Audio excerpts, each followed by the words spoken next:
নমস্কার, আশা করছি আপনারা সবাই ভালো আছেন। আপনাদেরকে সবাইকে স্বাগত জানাচ্ছি নতুন একটা ব্লগে। ঘুমের থেকে উঠে সব পরিষ্কার করে নিলাম রান্নাঘর। এখন বাচ্চাদের জন্য আর আমাদের জন্য একটি হেলদি জলখাবার বানাচ্ছি। গাজর তো অনেক এনেছিল, তো গাজরগুলি বাচ্চারা এমনি খেতে চায় না। গাজর তো জানি সবারই ভালো লাগে, মানে খাওয়া ভালো। তো গাজর দিয়ে আজকে রুটি বানালাম সকালবেলা। যদি রেসিপিটা দেখার ইচ্ছে তাহলে আমি দিতে পারি। তো গাজর দিয়ে এরকম করে সুন্দর করে রুটি বানিয়ে নিলাম। আর বিশ্বাস করবেন না, খেতে যে এত দারুণ হয়ে গেছে, বাচ্চারাও দেখি ভালো করে খাচ্ছে। মানে আগে যেরকম দিলে খেত না। আর গাজরটা যত ভালো খাবার। আর এই গাজরের রুটিটা আপনারা চাইলে ঘি দিয়ে বা বাটার দিয়ে ভাজতে পারেন, কিন্তু আমি সামান্য তেল দিয়ে ভেজেছি। দেখুন, মেলা থেকে কিনে নিয়ে এসেছিলাম কাপটা, চা ঢালার সঙ্গে সঙ্গে ফেটে গেল। একদম বাজে, কাপটা ভালোই ছিল না। তারপরে কি, আমি তো এমনিতেই গ্লাসের মধ্যে চা খেতে ভালোবাসি, গ্লাসে ঢেলে নিয়ে আসলাম। আর এদিকে দেখুন, আমার ছেলেকে দেখেছেন, উল্টা হয়ে দুলছে। মানে সোজা হয়ে দোলে, ও উল্টা হয়ে দুলছে। আর মেয়ে হাতে করে একটা রুটি নিয়ে নিয়েছে, যতটুকু খাবার খেয়ে নিবে।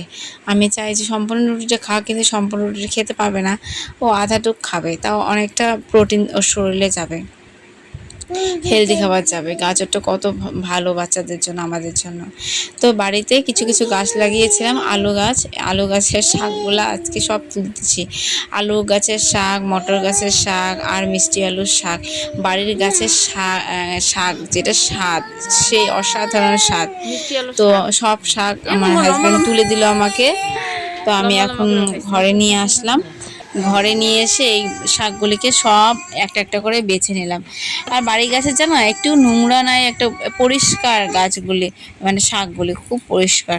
আমি খালি ভালো করে বেছে নিয়েছি, এটাকে আর কাটি নাই, বেছে নিয়েছি, সুন্দর হয়েছে।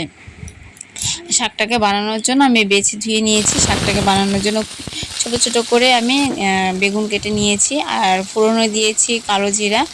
বানানোটা খুবই সামান্য, খেতে অসাধারণ। এখানে হলুদ লবণ দিয়ে বেগুনটাকে আমি ভালো করে ভেজে নেব। আমরা যে সাধারণত যেভাবে বেগুন ভাজা খাই খুব সুন্দরভাবে, সেরকম করে আমরা হালকা আছে বেগুনটাকে আগে ভালো করে লালচে করে ভেজে নেব। তারপরে এখানে শাকগুলো এখানে দিয়ে দিব, দিয়ে কাঁচা পাকা লঙ্কা দিয়ে দিব শাকের মধ্যে, দিয়ে ভালো করে ভাজা ভাজা করলে রেডি হয়েছিল শাক। অনেকেও হয়তো শাক অন্য ধরনের খায়, তো আমি সব শাক এরকম করে খাই না। এই শাকটা আমি এরকম করে রান্না করলাম, আর বিশ্বাস করবে না, খেতে এত ভালো হয়েছিল, মানে এত ভালো হয়েছে। আধা থালের ভাত, মানে শাক দিয়ে ভাত খাওয়া হয়ে গেছে। তো যাই হোক, আজকে ব্লগটা আমি এখানেই শেষ করছি। যদি ভালো লাগে লাইক কমেন্ট শেয়ার করবেন। নমস্কার, ভালো থাকবেন, সুস্থ থাকবেন, আনন্দে থাকবেন। আজকে ব্লগটা এই পর্যন্তই। নমস্কার।